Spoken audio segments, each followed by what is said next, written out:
പോലീസിന്റെ തനിമുഖമാണ് തിരുവനന്തപുരം നെടുമങ്ങാട് സ്വദേശിയായ ബിന്ദുവിന് മുന്നിൽ വെളിപ്പെട്ടത്. ഇക്കാലത്ത് സ്വപ്നത്തിൽ പോലും കാണാൻ കഴിയാത്ത കൊടിയ പീഡനം, ചങ്കിടിപ്പിക്കുന്ന ചില ചലച്ചിത്ര രംഗങ്ങൾ പോലെ. പേരൂർക്കട സ്റ്റേഷനിലെ പോലീസുകാരുടെ ക്രൂരതയ്ക്ക് സമാനതകളില്ല.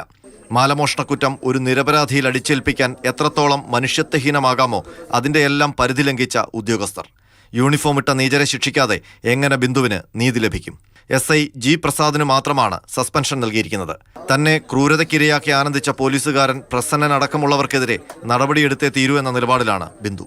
അയാൾ എത്രയും പെട്ടെന്ന് സസ്പെൻഡ് ചെയ്ത് വെളിയിലാക്കണം. അയാളെ ജോലിയിൽ നിന്ന് കളയണമെന്നാണ് ഞാൻ ആഗ്രഹിക്കുന്നത്. ഇനി 2 പേരുണ്ട്, ഒരാൾ മാത്രമല്ല, ഇനി 2 പേരുണ്ട്. അവരെ കൂടെ പുറത്താക്കണം മാത്രമല്ല അയാൾക്ക് ജോലി, ഒരു സ്റ്റേഷനിലും ജോലി കൊടുക്കരുതെന്നാണ് ഞാൻ ആഗ്രഹിക്കുന്നത്.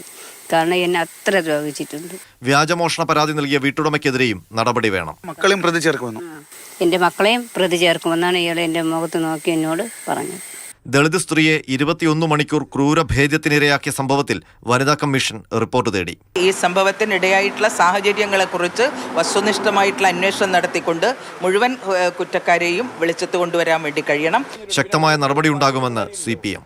പാർട്ടിക്കോ ഗവൺമെന്റിനോ തെറ്റായ ഒരു സമീപനത്തിനെയും പിന്തുണ നിൽക്കേണ്ട ഒരു കാര്യമില്ല. അതാരുടെ ഭാഗത്തുനിന്നുണ്ടായാലും ആ തെറ്റായ പ്രവണതയെ ഞങ്ങൾ ശക്തിയായിട്ട് എതിർത്തുകൊണ്ട് തന്നെ മുന്നോട്ടേക്ക് പോകും. ബിന്ദുവിനെതിരായ പോലീസ് അതിക്രമത്തിൽ കന്റോൺമെന്റ് അസിസ്റ്റന്റ് കമ്മീഷണറുടെ വകുപ്പ് തല അന്വേഷണം തുടരുകയാണ്. ഈ റിപ്പോർട്ട് ലഭിച്ച ശേഷം കർശന നടപടി ഉണ്ടാകുമെന്നാണ് സിറ്റി പോലീസ് കമ്മീഷണർ വ്യക്തമാക്കുന്നത്. സംഭവത്തിൽ വിശദമായ അന്വേഷണം നടത്താൻ ക്രമസമാധാന ചുമതലയുള്ള ADGP കമ്മീഷണർക്ക് നിർദ്ദേശം നൽകിയിട്ടുണ്ട്. പേരൂർക്കട സ്റ്റേഷനിലെ SHO അടക്കമുള്ള ഉദ്യോഗസ്ഥർക്കെതിരെ നടപടിയുണ്ടായേക്കും. മാതൃഭൂമി ന്യൂസ്, തിരുവനന്തപുരം.